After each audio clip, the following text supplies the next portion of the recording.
My husband said to me. Well, I don't have any lingering feelings for you, so let's just get a divorce. I'm not interested in the baby either, so you can have full custody. To make things worse, even his mistress added. How pathetic. So now you've got to take care of the baby and work all on your own. Good luck with that. Even if it's tough now, I will never lose. There will definitely come a day when the two of you regret this. My name is Jessica. I'm 28 years old and now pregnant. I married George 2 years ago. George, who is the same age as me, was a colleague at work. He's good-looking, friendly, and has been doing well in his current sales job. Thus, when I got pregnant, I decided to take maternity leave. I discussed with George that he would support our finances, even though my income would temporarily decrease. Because of that, I was enjoying a peaceful and happy pregnancy up until one day. George, you're late again today. Haven't you been working overtime a lot lately? I can't help it.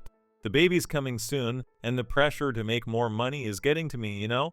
I've been packing on the work. You don't have to push yourself so hard, I think.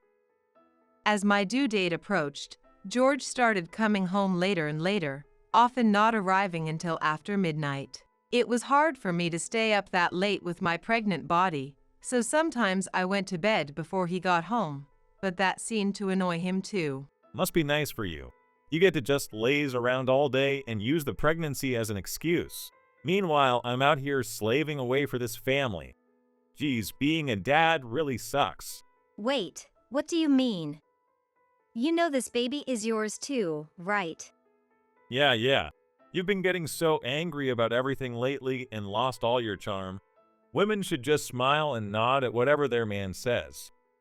As he started coming home late, his comments toward me became more demeaning. It really bothered me how he showed no awareness of becoming a father. Every time he made a snide remark, I'd argue back with everything I had, because I knew this couldn't go on. Nevertheless, nothing changed. He kept throwing those hurtful words at me. In the midst of that, the day of delivery arrived. The baby was born safely during the day while George was at work. Our newborn baby, Stephanie, was an adorable little girl. I immediately texted George to let him know she was born safely and asked him to stop by the hospital after work. Unbelievably, all I got back was a cold response. I've got a business dinner tonight, so I can't make it. When I saw the message, I couldn't help thinking. Seriously? A business dinner on the day your child is born? Something's not right. Despite my growing unease, George never came to see me or the baby at the hospital. A few days after the baby and I were discharged, George still didn't pay any attention to her. Hey, George. She's our baby. Try holding her. I couldn't stand it anymore, so I placed Stephanie in his arms as he sat there, and he suddenly started trembling. Eek! She's so small. She's soft. I'm scared. Hey, what are you talking about? Come on, hold her more firmly. If I hold her too tight, her arms or legs might fall off or something, and then you'll sue me for damages or something, right? Here, take her back. What are you saying? She's not a doll. As I stood there confused, George handed Stephanie back to me as if she were something fragile, and then he started getting frustrated. This isn't what I expected at all. You said it's a girl, so I thought she'd be a cute little beauty like me, but she looks like a wrinkly monkey and just sleeps all day. I can't even take her outside. She was just born, so of course she sleeps a lot. You can't take her out until she's a few months. I don't want to hear all that complicated stuff. You're always trying to one-up me, aren't you? He turned away from me in a huff, and I felt a sense of despair. Though, things only got worse. I'm home. Hey, Jessica, your master's back. Please stop it, George. Do you know what time it is?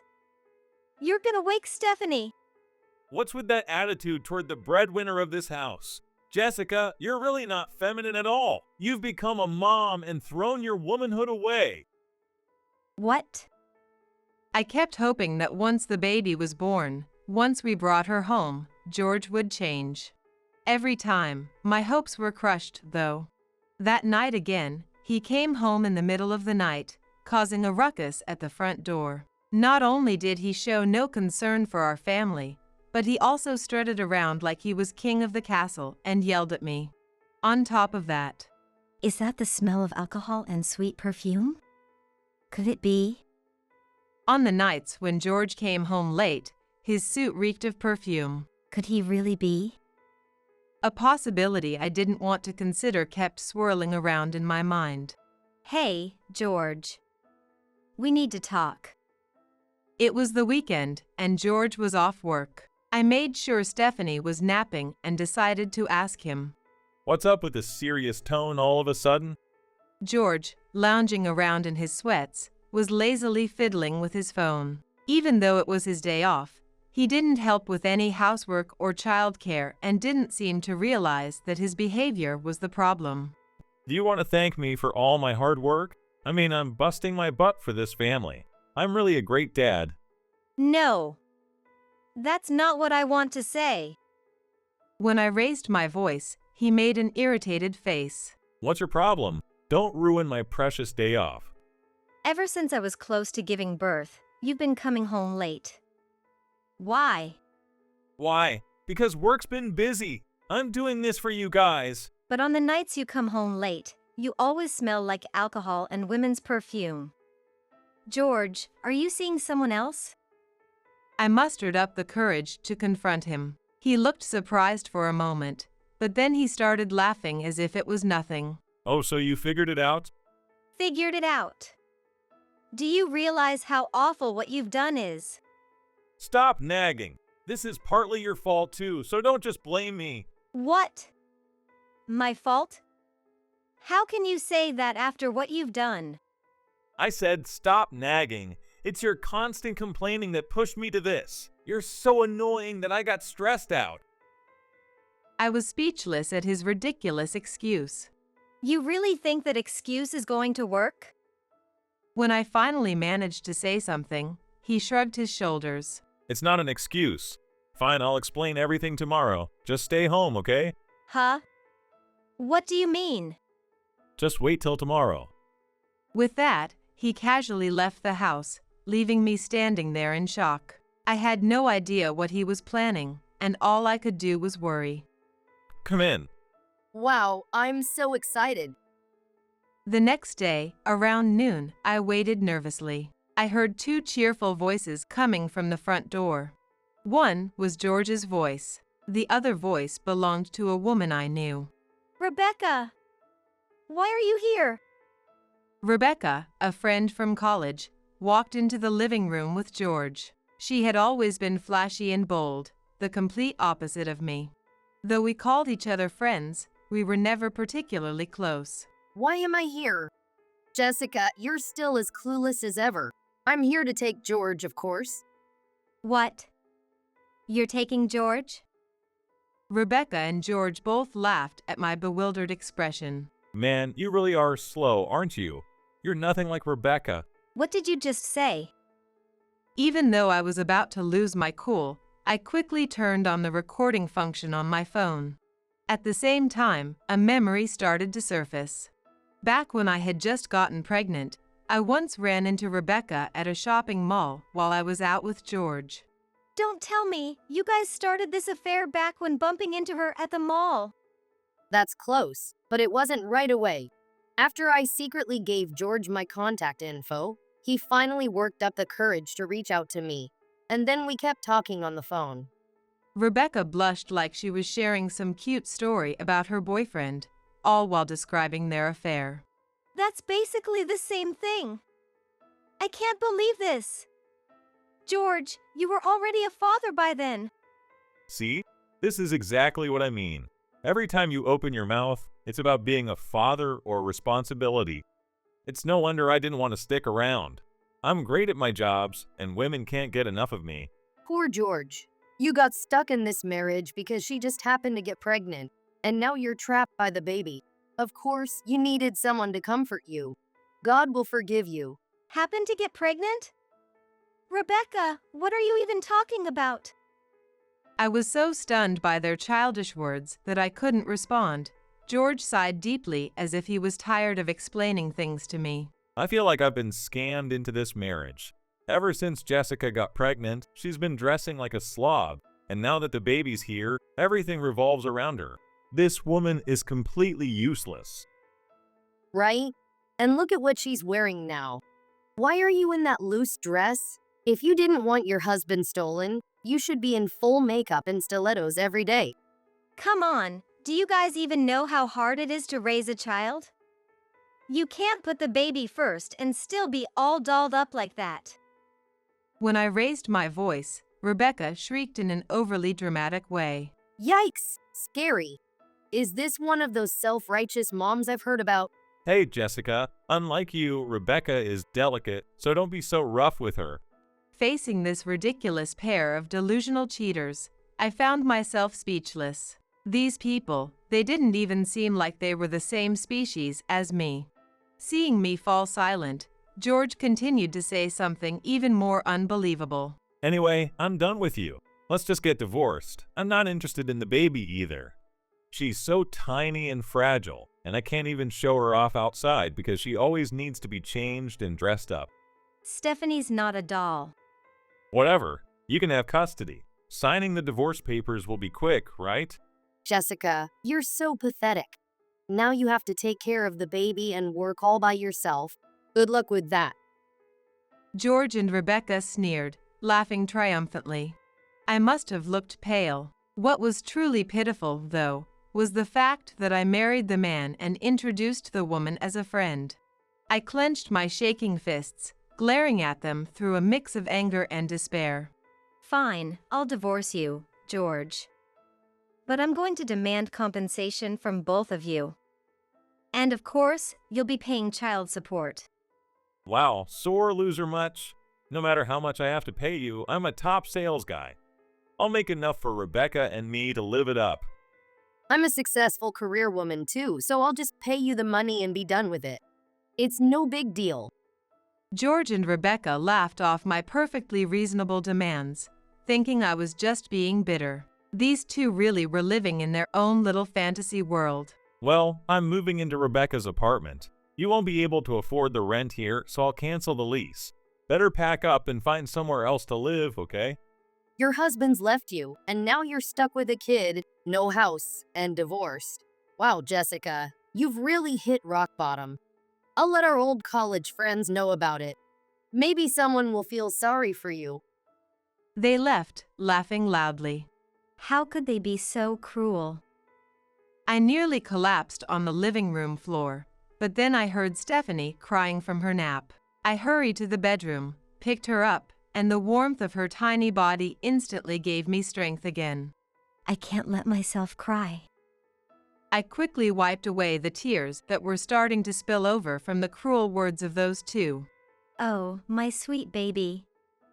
Who needs a dad like that, right? They have no idea what's coming for them. George and Rebecca might have felt secure in their decision, but there was no way I was going to let them off that easily. Both of them would soon experience a despair far worse than mine. 1 year later, I was living a surprisingly happy and peaceful life with Stephanie. I returned to work early, and everything was going well. My parents were a big help with Stephanie, who had just turned 1. Then, one day, my phone wouldn't stop ringing. The caller was none other than George, my ex-husband, who I wished I could erase from my contacts forever. Because of the child support, I couldn't just ignore him completely. Still, I thought, couldn't he just text me instead? Just as I thought that, a new message arrived. It said, If you keep ignoring me, I won't pay the child support. Even after the divorce, he was still such a pain. I had no choice but to answer the phone. Hello? What do you want now? Jessica, finally, you picked up. Please help me. I can't take it anymore. As soon as I answered, George began pleading in a tearful voice. Can't take what? It's Rebecca. Jessica, you must have known, right? That Rebecca is a total shopaholic. I wouldn't say total, but yeah, she's always loved designer stuff. She never wore the same outfit twice in college, and she maxed out her loans back then on spa treatments and laser hair removal. That's all. You should have warned me earlier. If I'd known, I wouldn't have married her. I would have just kept her as a fling. And how exactly is that my problem? If this is just nonsense, I'm hanging up. Enjoy your life with your spendthrift wife. Wait, I need to talk about the child support. Can we meet in person, please? Using child support as leverage to force a meeting. How typical of ex-husband. He really was a hassle. Despite that, seeing him so down might be a little amusing, so I decided to meet him. After work, I headed to a diner. Hey, it's been a while. Yeah, it has. Let's get straight to the point. I left my daughter with my parents, so make it quick. Looking at my ex-husband, who seemed much more worn down than before, I spoke coldly. As I said on the phone, Rebecca's spending is out of control. Could you lower the child support a bit? Absolutely not. No way. If you insist, feel free to hire a lawyer and negotiate. But I doubt your request will go anywhere. George looked at me with despair, his face filled with hopelessness. Jessica, you're back at work now, right? Please help me. Rebecca has already blown through my savings, and lately, all I can afford to eat is potatoes. What are you even saying? Weren't you the one who said you could earn plenty with your skills and live a luxurious life with Rebecca? Rebecca's spending is way over the top, and for some reason, I got transferred to some small town branch. You know, everything just stopped going my way. Before we got married, I used to work alongside George as his assistant in sales. He had the looks and charm, but he was prone to careless mistakes, and I was the one who silently covered for him behind the scenes. In fact, my performance at work was rated much higher than his because I was reliable and got the job done. When I explained the circumstances of our divorce to HR, they quickly transferred him to a rural branch. Right around the time I returned to work. I hadn't expected him to fall apart this badly without my support, though. Just as I was about to lose patience with a half-crying George, the door of the diner opened, and the sound of loud heels clacked toward us. Hey, George, meeting your ex-wife behind my back? Are you serious? This is betrayal. Eek! Rebecca, George's current wife, stormed over to our table, her whole body wrapped in designer clothes. Trailing a cloud of perfume, she plopped down right next to George. Man, why are you here? A year ago, George had been so bold, but he became completely terrified of Rebecca. I called her. I figured you two should discuss the money situation as a couple. I smiled sweetly, and his face turned even paler, while Rebecca twisted her expression into a haughty sneer. Money situation. What money problems? I'm making my own, and I've got control of George's accounts and pins. You're blowing through all my money and your own income too. I had no idea you were such a spendthrift. This is fraud, pure and simple. I couldn't believe it. A year after accusing me of scamming him, George was then accusing Rebecca of the same. As pathetic as his blame-shifting was, Rebecca's spending habits weren't any better. Oh my gosh, you're the one who said you wanted a beautiful wife forever. So I'm just doing what I need to stay that way for you. If there's any fraud here, it's on you. The moment you divorced Jessica, your income dropped way too much. I don't know why this is happening. I don't want to hear this from some useless husband. And Jessica, stop meddling in our family's business. George is the one who called me, and honestly, I don't need to hear this from the woman who wrecked my family.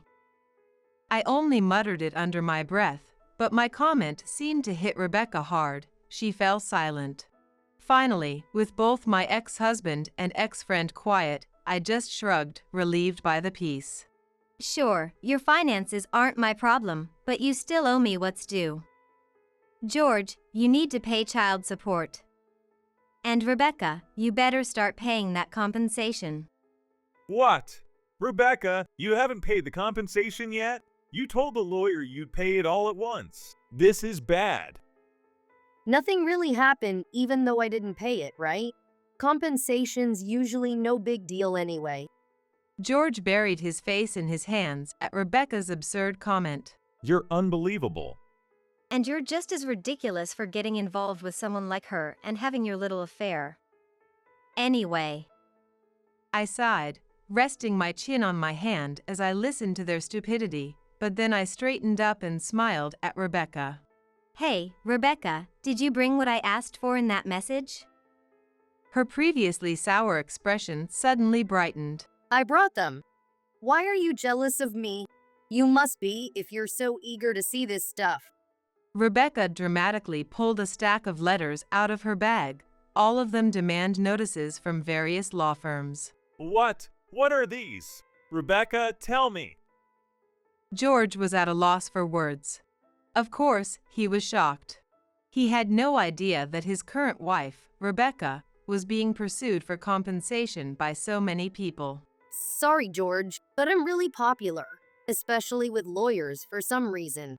I guess these elite types just can't resist my charm. What are you even talking about? All of these are... Their compensation demand letters. When I confirmed it, George slumped in defeat. Meanwhile, Rebecca, clueless as ever, was still calm and unfazed. Demand letters? But they all have individual lawyer names on them. I can't read most of the legal terms, but I'm pretty sure they're just love letters from lawyers who fell for me at first sight. I get that a lot, you know. While her kept boasting, George, whose soul seemed to have left his body, suddenly lunged for the letters. What kind of demand letters are these? What? Compensation for infidelity? This one too.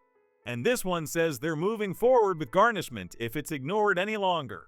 How many have you ignored? And how many are there? Come to think of it, Rebecca, you used to be quite the fling for older men back in college.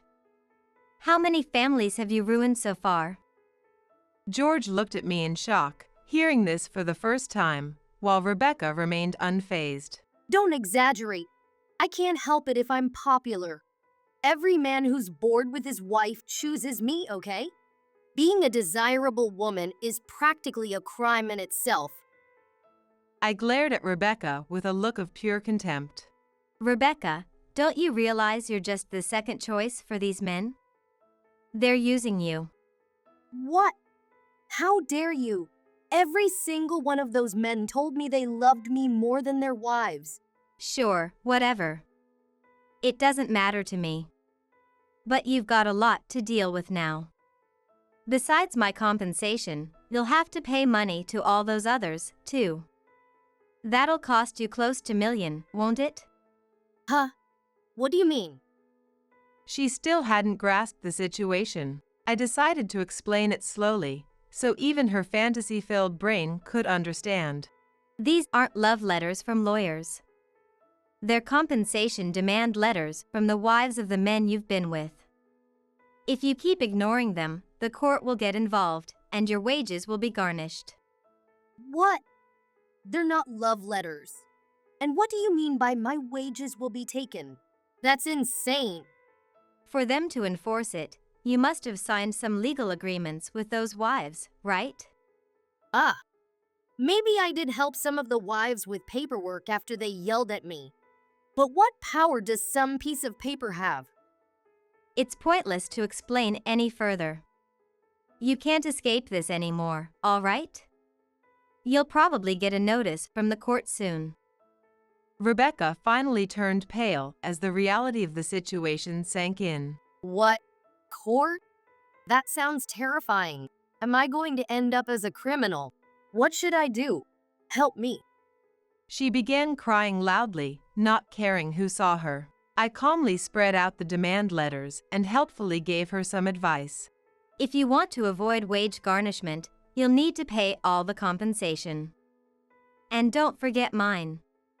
This one is for $20,000, this one's $15,000, and this one's $25,000. No, my savings aren't enough for that. And if they take my paycheck, how am I supposed to survive? George, help me. Make more money so I don't end up a criminal. Her desperate sobs finally snapped George out of his daze. This is ridiculous. Marrying a woman as unhinged as you was the worst mistake of my life. I'm going to sue you for compensation too. Don't you dare! You were lying about working late and hooking up with some young girl from your office. I'll countersue you. What are you talking about? These two never learn. I was tired of their petty arguments, so I silently stood up and left. Hey, Jessica, wait. Please hear my apology. Apology? I don't need that now. Just make sure you pay the child support, and that's all I care about. Wait, please just hear me out. I had no idea Rebecca was this much of a gold digger. Living with her, buried in compensation payments, is so much worse than just starting over with you, Jessica. At least then, I'd have more money to spend. What was that? Oh no, George laughed nervously, then suddenly stood up and smiled. Listen, I was totally deceived by Rebecca, but now I finally snapped out of it. I want to see our beautiful daughter. I want to make you and her happy this time. I bet she's old enough now to show off, right? Don't you want to see a handsome dad walking with a beautiful daughter? I couldn't help but laugh at how smoothly the man could switch gears. I replied in the coldest voice I could muster. No way. I haven't forgotten how you said you didn't care about Stephanie a year ago. Now that things aren't going your way, you're crawling back? That's pathetic. You'll never get near my daughter again. Please don't say that. I'm begging you, Jessica. Forgive me. He finally resorted to begging with tears. I turned away in disgust and saw Rebecca laughing, completely oblivious to her own situation. Wow, George, this is so pathetic. You're stuck with me now. Better get used to working your butt off to pay all that compensation. Rebecca, you can laugh all you want, but you've got your own problems. You promised to pay my compensation in full, so you'd better start taking out loans or whatever you need to do to pay it off. Otherwise, I'll be taking this to court. I'm dead serious. What? No joking. We're friends, right? Are you really okay with seeing your friend treated like a criminal? You're not my friend anymore. Your social standing is already ruined with all those compensation claims against you. So, at this point, I doubt you care how people treat you. Hearing the coldness in my voice, she lined up next to George and began apologizing. Please, I'm begging you. I'll apologize as much as you want, so just lower the compensation. Or better yet, cancel it altogether. Please, Jessica. As George and Rebecca sobbed to me, I looked at them and gave my final words. Do you have any idea how much you hurt me a year ago? No, there will be no reduction in compensation or child support. And if you're late on any payments, I'll use whatever means necessary to collect. Goodbye. I turned my back on the two and left the diner. Outside, I glanced back through the window and saw that the two of them were being scolded by the staff for being a nuisance. Other customers were having fun filming them on their phones. Honestly, those two deserved each other, crying in public like that. I said my final goodbye to that pathetic scene and rushed home to my beloved daughter and my parents.